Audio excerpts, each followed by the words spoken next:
제가 그 설교를 할 때 어떨 때는 앞에 나가서 하고 어떨 때는 이 강대상에서 좀 하게 되는데요.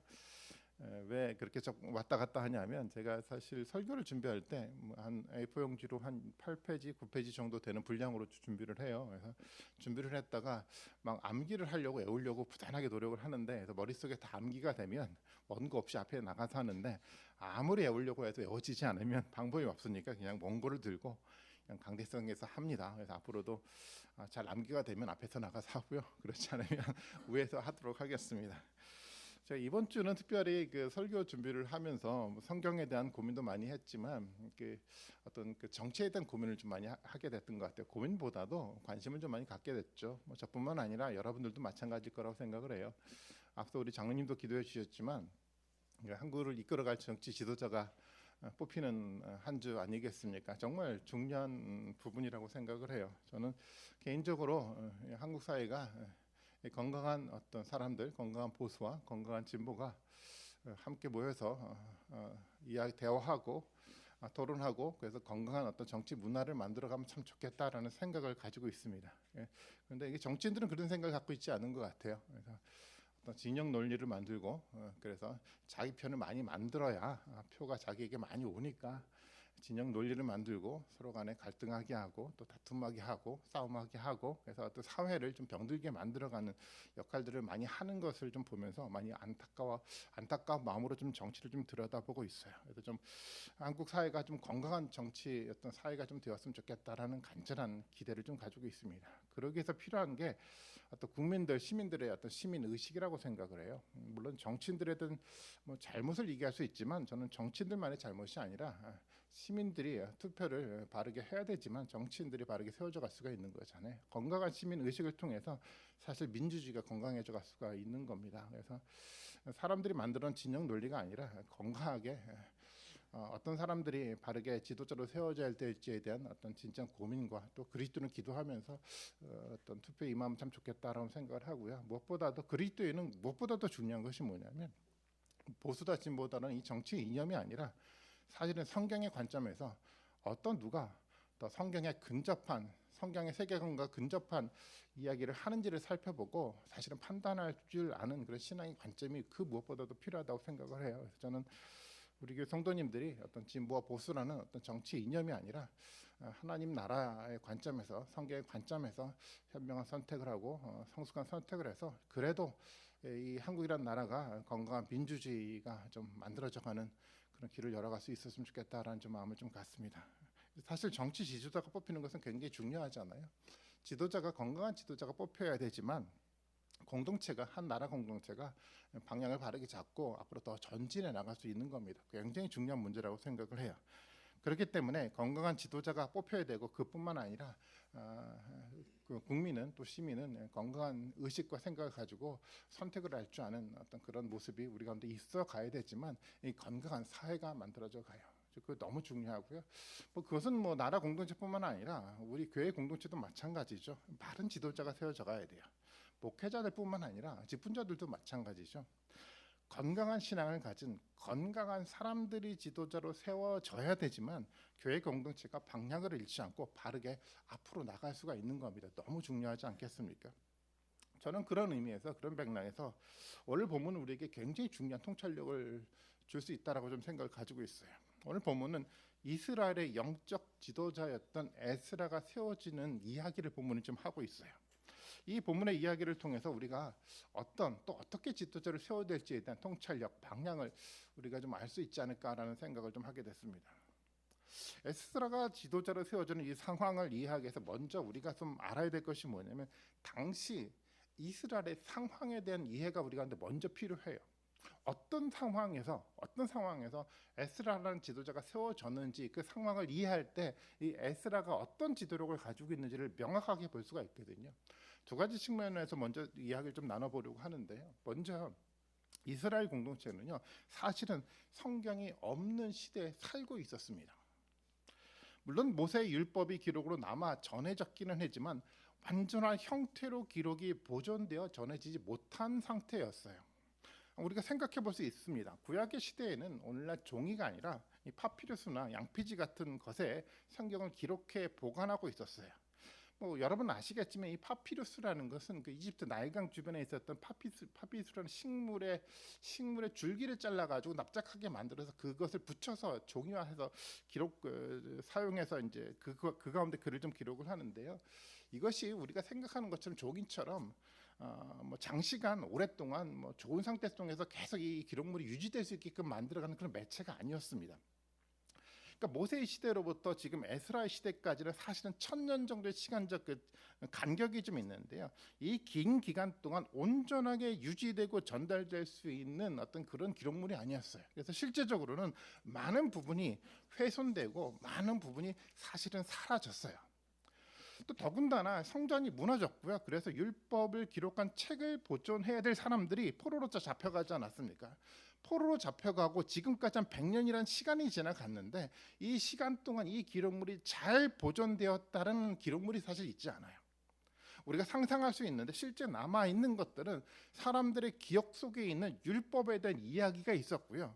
그렇죠. 많지는 않았지만 그래도 여전히 보존되어 왔던 작은 여러 많은 기록물들이 그 시대 가운데 있었던 걸로 우리는 추측을 하고 있어요. 이런 상황 가운데 이스라엘 공동체를 제대로 된 공동체로 만들기 위해서 정말 필요했던 지도자는 정말 말씀을 잘 알고 어려운 상황 속에서도 이 말씀을 잘 모으고 보존해 왔던 사람이 지도자로 세워져야만 했었습니다. 그 지도자가 누구였냐면 오늘 본문에 있었던 에스라라는 지도자였어요. 그리고 둘째로 이스라엘의 상황은 어떤 상황이었냐면 사실 자신의 삶을 냉정하게 하나님의 관점 속에서 들여다볼 줄 아는 그런 시대가 아니었어요. 왜냐하면 자신의 삶을 객관적으로 들여다보기 위해서 필요했던 것이 성경의 말씀인데 그것이 그들 가운데 별로 존재하지 않았기 때문에 자신의 삶을 되돌아보질 못했어요. 이스라엘 백성들은 성전을 재건했어요. 그리고 한 60년 정도의 시간이 지나갔죠. 그 기간 동안 선지자들이 전하는 말씀으로 그들은 용기를 얻고 성전을 재건하고 성전에서 정말 하나님께 열정적으로 예배를 드렸습니다. 60년 동안 열심히 예배를 드렸어요. 그런데요, 체계적으로 정리된 성경이 없는 상황에서요, 이스라엘 백성들은 말씀의 근거에 자신의 삶을 냉정하게 들여다볼 수 있는 힘이 그들 가운데 있지 않았다는 겁니다. 말씀을 읽고 말씀의 근거에서 자신의 삶을 들여다보지 않으면 예배는 공허해질 수밖에 없어요. 예배를 하기는 하는데 그 말씀을 통해 임재하는 하나님의 거룩한 임재에 대한 경험이 예배 가운데 있을 수 없다라는 겁니다. 열심과 열정은 있는데 그것을 뒷받침할 말씀이 성경에 그들에게 있지 않았다라는 거예요. 사실 우리도 그럴 수 있죠. 우리도 예배에 대한 열정이 있을 수 있습니다. 굉장히 중요합니다. 열정과 열심은 우리에게 너무도 중요한데 이 예배에 대한 열정과 열심이 체계화된 성경에 근거하지 않으면요, 예배는 굉장히 공허해질 수밖에 없습니다. 그런 상황에 등장했던 사람이 오늘 본문의 에스라였습니다. 에스라는요, 말씀을 체계화시켜 나갔어요. 그리고 백성들을 철저하게 말씀을 가르치고 말씀으로 훈련시켰던 사람이 바로 이 에스라라는 지도자였습니다. 그래서 이 에스라는 지도자를 통해서 공허해진 예배가 아니라 정말 하나님의 임재를 경험하는 영적 예배로 만들어갈 수 있는 그런 공동체를 만들어가는 그 역할을 바로 이 에스라가 할 수 있었던 거였어요. 이 지도자가 굉장히 중요하죠. 저는 그래서 오늘 우리는 이 에스라의 모습을 통해서 우리 공동체의 모습을 정말 객관적으로 들여다볼 필요가 있다라고 생각을 합니다. 어떤 사람들이 이렇게 생각할 수 있어요. 당시의 상황과 우리의 상황은 다르지 않습니까? 라고 반문할 수 있죠. 오늘날 우리는 잘 기록된 성경이 있고요. 많은 사람들이 성경을 가르치고 있기 때문에 과거와 지금은 다릅니다라고 얘기할 수 있어요. 그런데 그렇지 않아요. 저는 에스라 시대 이스라엘 상황과 오늘 우리의 상황과 다르다고 생각하지 않습니다. 오늘날 사람들은요, 먼저 말씀에 대한 관심을 잃었어요. 사람들이 성경을 읽거나 성경을 깊이 있게 묵상하지 않습니다. 말씀을 읽는다고 하더라도 오늘 우리에게 하는 하나님의 생생한 이야기를 듣지 못하고 있어요. 오히려 공허한 마음이 우리 가운데, 우리 신앙 가운데 만들어지고 있다는 사실입니다. 냉정하게 생각해 보십시오. 과거 이스라엘과 오늘 우리가 다르다라고 생각하십니까? 오늘날 들여다보면 오늘 신앙의 어떤 공동체의 모습을 보면 우리가 너무도 잘 아는 것처럼 많은 이단들이 만들어지고 있고 사이비 종교들이 너무 많이 만들어져 가고 있어요. 그리고 한국의 이 교단들이 굉장히 많이 만들어지지 않습니까? 자료에 근거하면 한국의 교단 310개 정도 되는데요. 장로교만 20개 정도 되는 교단이 있다라고 얘기를 해요. 믿어지지 않는데 사실은 외국과 비교해 볼 때 정말 많은 교단이 이 땅 가운데 존재하고 있어요. 왜 그러냐면 체계화된 성경의 체계가 잡혀지지 않기 때문에 그래요. 성경을 근거로 신학이 체계화되지 않았기 때문에 많은 이단들이 만들어져 가고요. 많은 사이비 종교가 이 기독교를 통해서 파생되고요. 많은 교단으로 분열될 수밖에 없게 되는 겁니다. 사실 당시에 있었던 이스라엘 상황과 오늘 우리의 상황은 사실은 다르지 않아요. 우리가 그것을 냉정하게 바라보고 인정하고 오늘 본문의 말씀을 정말 진지하게 살펴보아야 된다고 저는 생각하고 있어요. 그렇다고 한다면 정말 이 에스라가 어떤 사람이었는지를 한번 살펴보려고 합니다. 먼저 에스라는 어떤 사람이었냐면 모세의 율법의 정통한 학자였어요. 너무도 중요한 이야기죠. 오늘 보면 우리가 2절부터 5절까지 읽었는데 여러 이름이 등장하잖아요. 뭐 발음하기도 어려운 이름이 막 등장을 하는데 이 이야기를 통해서 뭘 말하려고 하냐면 에스라가 어떤 혈통에 의해서 이 세상에 왔는지를 보여주는 이야기입니다. 7장 5절 마지막 이야기만 볼까요? 이런 얘기를 하고 있잖아요. 그 윗대는 아비수아요, 그 윗대는 비느하스요, 그 윗대는 엘르아살이요, 그리고 그 윗대는 대제사장 누굽니까? 아론이라고 얘기를 하고 있어요. 이 사람 이름은 알죠? 누구요? 아론. 아론은 누구였습니까? 모세의 형이었어요. 대제사장이었던 모세의 형이요. 지금 이 에스라는요, 누구의 혈통 속에서 이 세상에 왔습니까? 아론의 혈통으로 왔던 대제사장의 계통이었어요. 에스라가 나는 이런 혈통의 사람이야라고 자랑하기 위해서 이 본문을 기록한 것이 아니라 어떤 의도였습니까? 자기가 체계화했던 이 성경의 말씀이 얼마만큼 정통성 있는 말씀인지를 증거하기 위해서 자신의 혈통을 명확하게 기록한 거였어요. 에스라는요, 모세 율법을 정말 진지하게 다뤘던 사람이었어요. 에스라 6장 18절 지난번에 우리가 읽었던 것처럼 에스라는요, 모세의 기록된 대로 성경을 다룰 줄 아는 사람이었습니다. 어떤 성경학자들은 에스라는 모세의 생각보다도 자신이 가지고 있었던 포로기 시대 때 가지고 있었던 자신의 신학에 근거해서 모세의 율법을 편집했다라고 말하는 사람들도 있어요. 사실은 많은 성경 신학자들이 그런 이야기를 해요. 근데 저는 그렇게 생각하지 않습니다. 에스라를 읽어보면 우리가 알 수 있는 것처럼 에스라는요, 정말 성경에 진지했고요. 자신의 생각이 아니라 모세의 생각이요. 좀 더 정확하게 말한다고 한다면 성경에 내재되어 있는 하나님의 생각에 근거해서 명확하게 성경을 기록했던 사람이 에스라였다라는 겁니다. 1000년의 시간이 지났지만 그래도 1000년의 신학의 시간이 지났지만 에스라는요, 모세에게 했던 하나님의 말씀을 그대로 체계화하고 기록했던 사람이었습니다. 1000년의 기간 동안 성경의 권위, 성경을 통해서 말하고자 했었던 하나님의 말씀은 하나도 손상되지 않고 기록될 수 있도록 에스라는 정말 진지하게 말씀을 다루고 포로기 시대 때 성경을 체계화했던 사람이 바로 에스라라는 학자였습니다. 어떻게 알 수 있을까요? 성경을 읽어보면 알 수 있어요. 창세기부터 신약에 이르기까지 모든 성경을 읽어보면요, 그 속에 관통하고 있는 변하지 않는 하나님의 생각과 마음을 읽을 수 있습니다. 어떻게 이렇게 변하지 않고 수천 년 동안의 역사 기록물이 어떻게 이렇게 변하지 않고 기록될 수 있었습니까? 이유는 한 가지였어요. 자신의 생각이 아니라 하나님의 생각이요, 하나님의 마음이요, 성경에 기록된 그대로 성경을 지키려고 했었던 에스라와 같은 학자가 있었기 때문에 이것이 가능했던 거였었습니다. 오늘날도 마찬가지라고 생각을 해요. 오늘날 우리는 성경을요, 자신의 생각대로 읽고 해석하고 받아들이지 말아야 합니다. 성경은 성경에 기록된 하나님의 생각대로 읽을 수 있어야 돼요. 자신의 생각대로 읽으면요, 하나님의 마음이 사라져갑니다. 한 시대가 지나가면 성경 속에 있는 하나님의 생각과 하나님의 마음은 다 사라져가고 사람들의 생각으로 세속화된 성경에 대한 이야기만 세상에 남을 수밖에 없어요. 성경을 성경에 있는 그대로 지킬 줄 아는 지도자가 저는 우리 시대 가운데 정말 필요하다고 생각하고 있습니다. 에스라는요, 자신의 생각을 내려놓고 하나님의 의도했던 말씀 그대로를 체계화했던 이스라엘의 영적 지도자였습니다. 그리고 에스라는요, 오늘 본문에 말씀하고 있는 것처럼 율법에 능통한 학자였어요. 6절 본문인데 6절 본문을 한번 같이 한번 읽어보겠습니다. 같이 한번 읽어봅니다. 시작.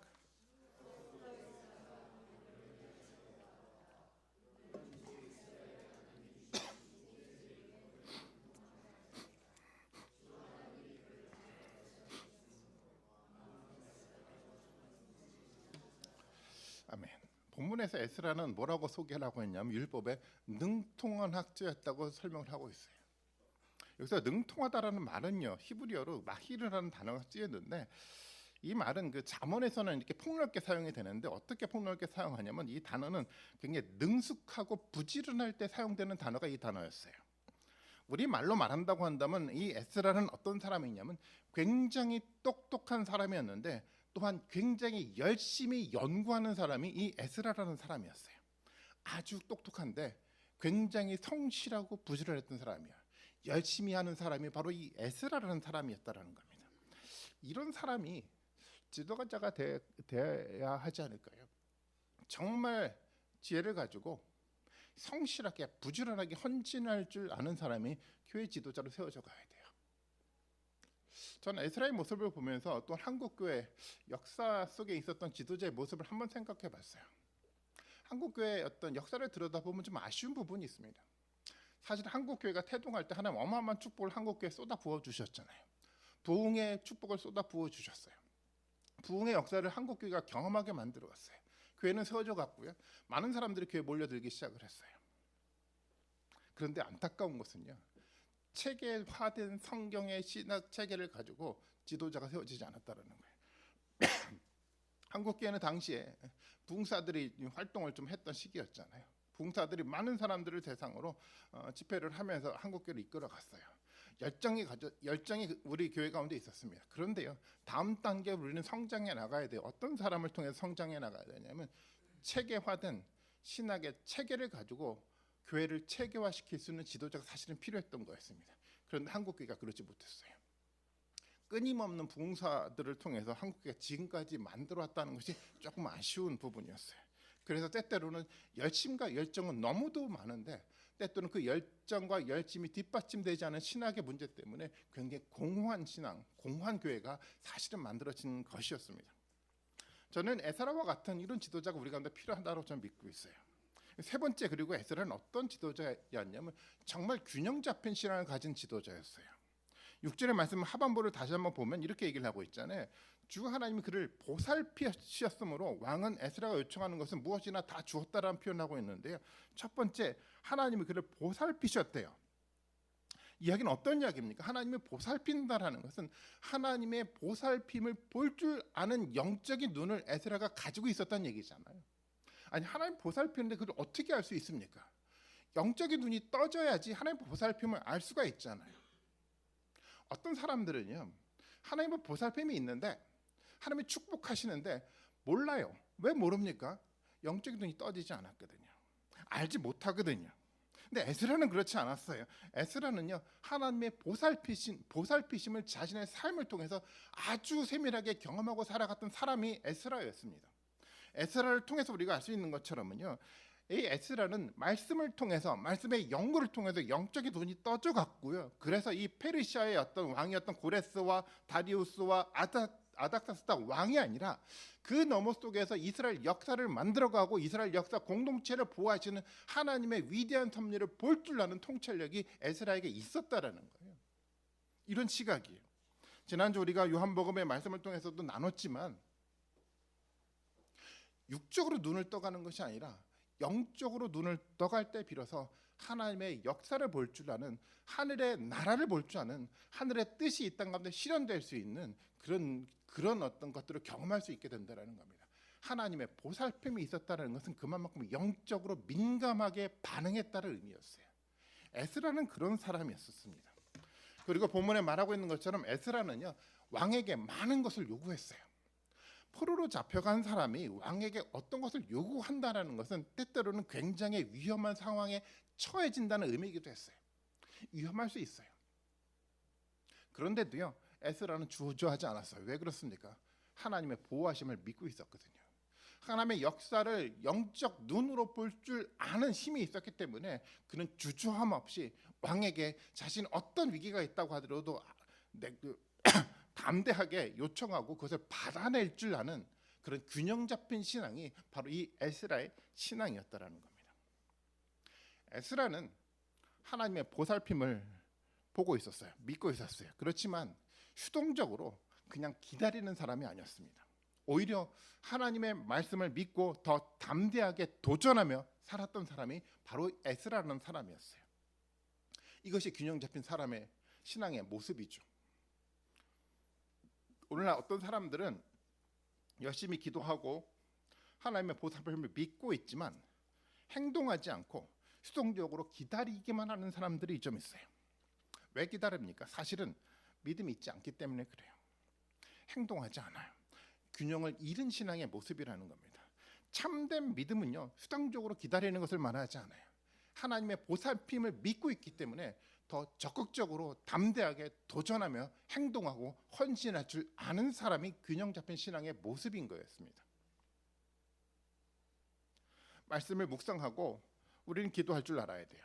그리고 하나님의 보살핌을 믿고 그리고 보고 믿을 줄 알아야 되는 겁니다. 그리고 적극적으로 행동할 줄 알아야 돼요. 또 반대의 모습을 가진 사람들도 있어요. 하나님의 보살핌을 믿지 못하고 그래서 자신의 중심이 되어 행동만 하려고 하는 사람들도 있어요. 자신의 생각대로 자신이 중심이 되어 행동하는 행동가들이요. 왜 그렇습니까? 하나님 보지 못하기 때문에 그런 거예요. 하나님 믿지 않기 때문에 그런 겁니다. 그래서 기도하지 않고 행동만 하게 됩니다. 균형 잡힌 신앙이라는 것은요, 기도함을 통해서 말씀을 통해서 하나님의 보살핌을 보고 믿을 줄 알아야 되고요. 그렇기 때문에 더욱더 담대하게 세상에 도전하고 행동하고 헌신할 줄 아는 모습이 만들어져 가야지 균형 잡힌 신앙의 모습으로 만들어져 갈 수가 있는 겁니다. 어떻습니까? 우리 신앙이 균형 잡히게 지금 만들어 가고 있습니까? 에스라의 모습을 통해서 한번 우리의 모습을 한번 되돌아봤으면 좋겠어요. 에스라는요, 성경과 기도와 헌신이라는 세 가지 균형을 아주 잘 맞춘 사람이 바로 에스라는 사람이었어요. 이런 사람이 지도자가 되어야 되지만 공동체가 바르게 세워져 갈 수 있지 않겠습니까? 그렇다고 한다면 에스라가 어떤 일을 했습니까? 오늘 본문을 통해서 우리가 읽었던 것처럼요, 7장 10절에 나와 있어요.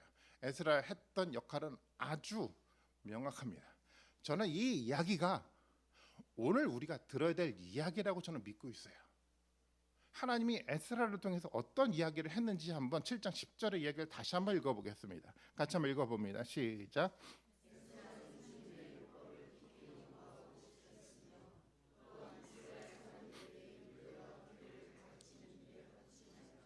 아멘. 에스라가 그 이스라엘의 공동체 상황 가운데 했던 핵심적인 이야기가 본문에 기록되어 있잖아요. 이건 오늘 우리가 해야 될 핵심적인 사역의 방향이 돼가야 되는 겁니다. 첫 번째 뭐를 했습니까? 에스라는요, 말씀을 깊이 연구하였습니다. 에스라는 먼저 말씀을 깊이 연구하는 학생이었습니다. 그런 지도자이기 전에 먼저 말씀 앞에 학생의 자세로 섰던 사람이 바로 에스라라는 사람이었어요. 저는 지도자는 항상 학생의 자세로 살아야 된다라고 생각을 하고 있어요. 말씀을 배우고 연구하는 삶에 대한 태도를 끊임없이 가져야 되는 겁니다. 더 깊이 있게 연구할 줄 알고요, 더 폭넓게 말씀을 들여다보면서 이 배움의 자세가 우리 가운데 사라지지 않도록 만들어 가야만 하는 겁니다.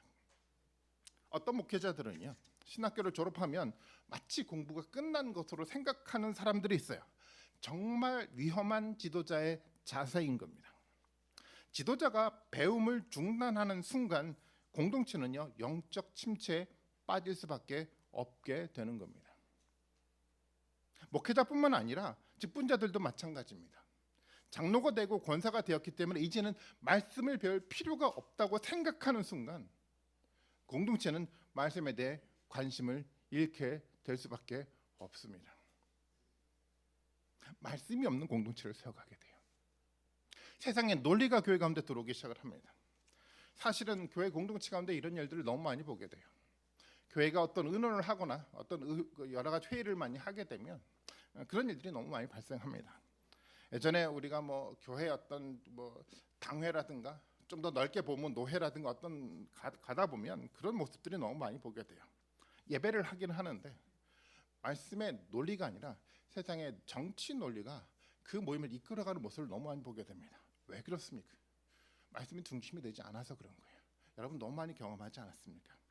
지도자는요 먼저 배움의 학생이 되어야 합니다. 목회자가 학생이 되어야 되고요. 장로와 권사가 학생이 되어야 합니다. 사실 쉽지 않죠. 사회적으로 보면 우리는 이미 교사의 신분에 있잖아요. 사람들을 가르치는 위치 속에 있다 보니까 그 일에 익숙하지 않아요. 가르치는 것을 좋아하는데 배움의 자세를 갖지를 못해요. 그런데 우리가 정말 중요한 것은요, 이 공동체는요 먼저 배움의 학생이 먼저 되어야만 합니다. 두 번째요, 에스라는 이 말씀을 율법을 깊이 연구할 뿐만 아니라 그것을 철저하게 지켰던 사람이었어요. 너무도 중요합니다. 아무리 강조해도 지나치지 않아요. 말씀을 공부하는 것 자체에 에스라는 목적을 두지 않았어요.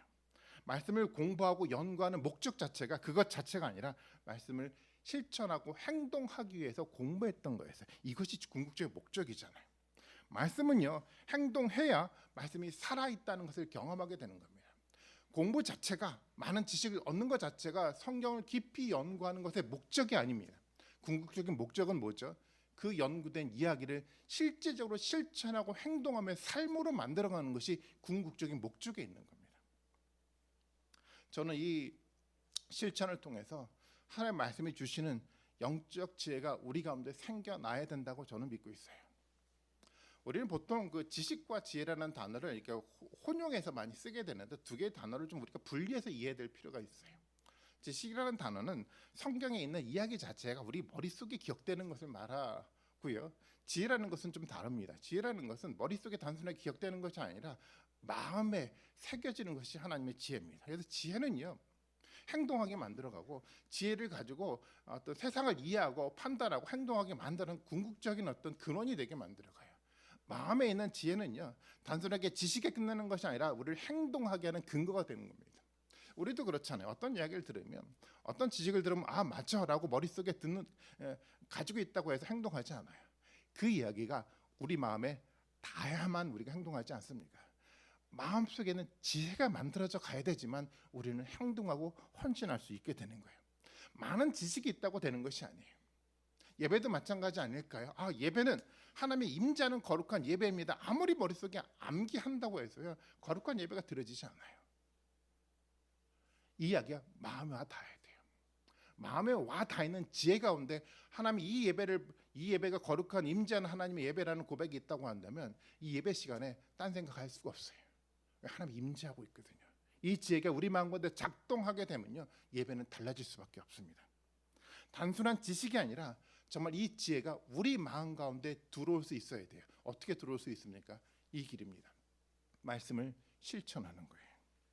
말씀을 우리 머릿속에 입력된 그 말씀들을 하나하나 실천해 나가면서 실천했던 이 말씀이 실제로 살아 역사한다라는 그 믿음이 우리 가운데 고백될 때 이 이야기는요 우리 마음 가운데 지혜로 작동하게 되어 있는 겁니다. 이 지혜를 우리가 가져야 돼요. 말씀을 깊이 있게 연구해야 되고요. 그리고 말씀을 실천해 나가야 됩니다. 물론 말씀을 깊이 있게 연구하면서 건강한 하나님에 대한 지식이 우리 가운데 먼저 전제되지 않으면 건강한 지혜가 만들어져 갈 수 없습니다. 그렇기 때문에 정말 철저하게 깊이 있게 하는 말씀을 연구할 줄 아는 노력이 우리 가운데 필요하고요. 그 노력이 실천을 통해서 우리 가운데 지혜로 우리 삶들을 이끌어가는 역동적인 어떤 말씀으로 우리 가운데 작동하게끔 우리가 만들어 가야 되는 겁니다. 너무도 중요해요. 우리가 잘 아는 여호수아 1장 8절이요. 너무도 잘 알죠? 한번 볼까요? 1장 8절 말씀을 같이 한번 읽어보겠습니다. 같이 한번 읽습니다. 시작.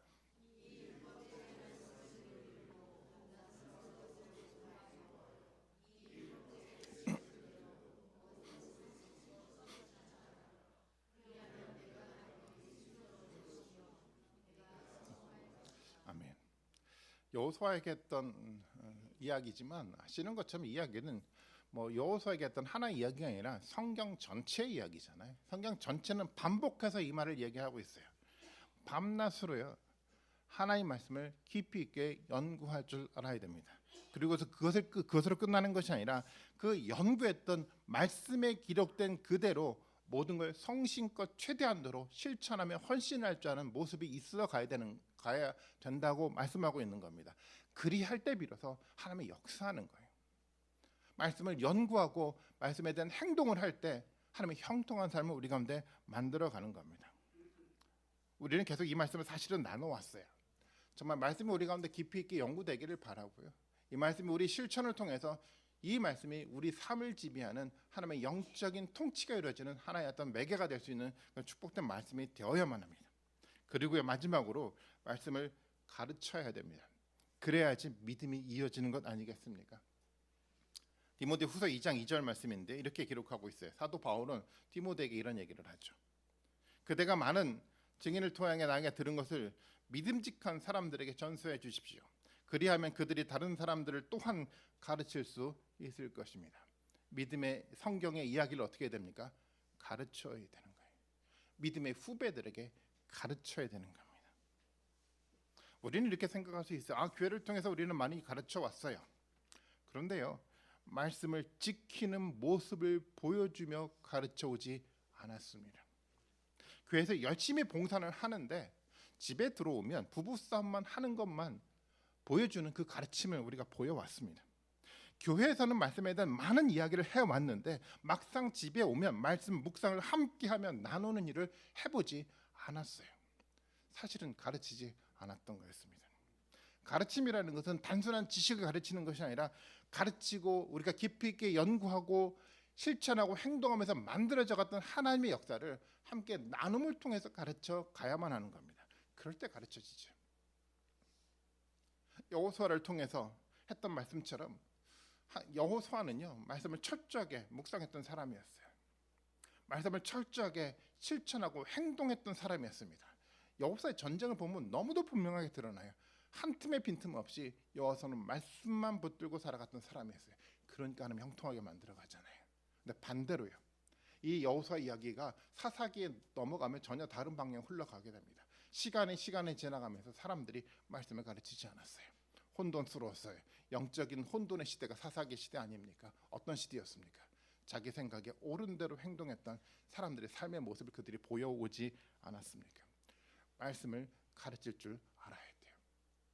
우리 가운데 말씀이 깊이 있게 연구되고 말씀의 실천함을 통해서 말씀이 영적으로 우리 마음 가운데 중심 가운데 자리를 잡아가야 되고요. 그리고 그것으로 끝나는 것이 아니라 우리 후배들에게 또 다른 사람들에게 이 실천된 말씀을요, 함께 나누고 가르칠 수 있어야지 공동체가 함께 세워져 갈 수가 있는 겁니다.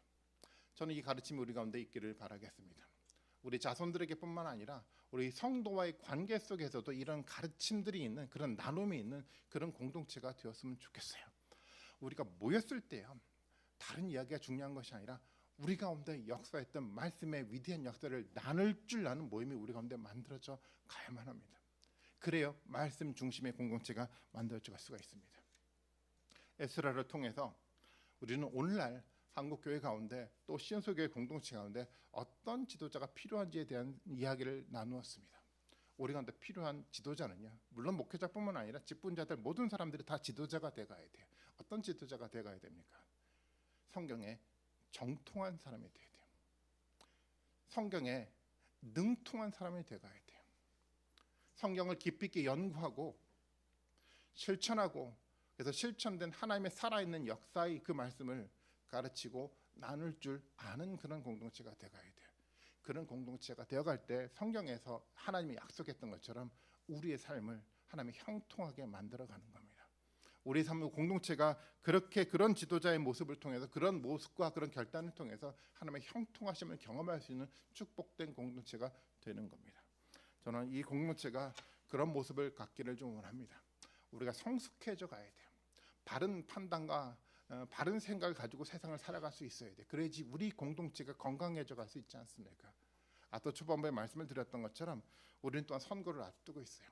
건강한 생각과 건강한 판단이, 건강한 신앙 관점이 우리 가운데 있어야 되지만 그 판단을 통해서 이 사회는 건강해져 갈 수가 있어요. 신수 교회가 건강해져 가길 원하고요. 공동체를 통해서 또 이 사회가, 이 땅이 건강해져 가는 놀라운 축복의 은혜가 우리 가운데 있기를 좀 바라겠습니다. 에스라와 같은 그 영적 지도자가 우리가 될 수 있도록 여러분 많이 끊임없이 기도하시고 한 주간 또 묵상하는 가운데 하나님 놀라운 역사가 여러분 삶 가운데 정말 함께 했으면 좋겠습니다.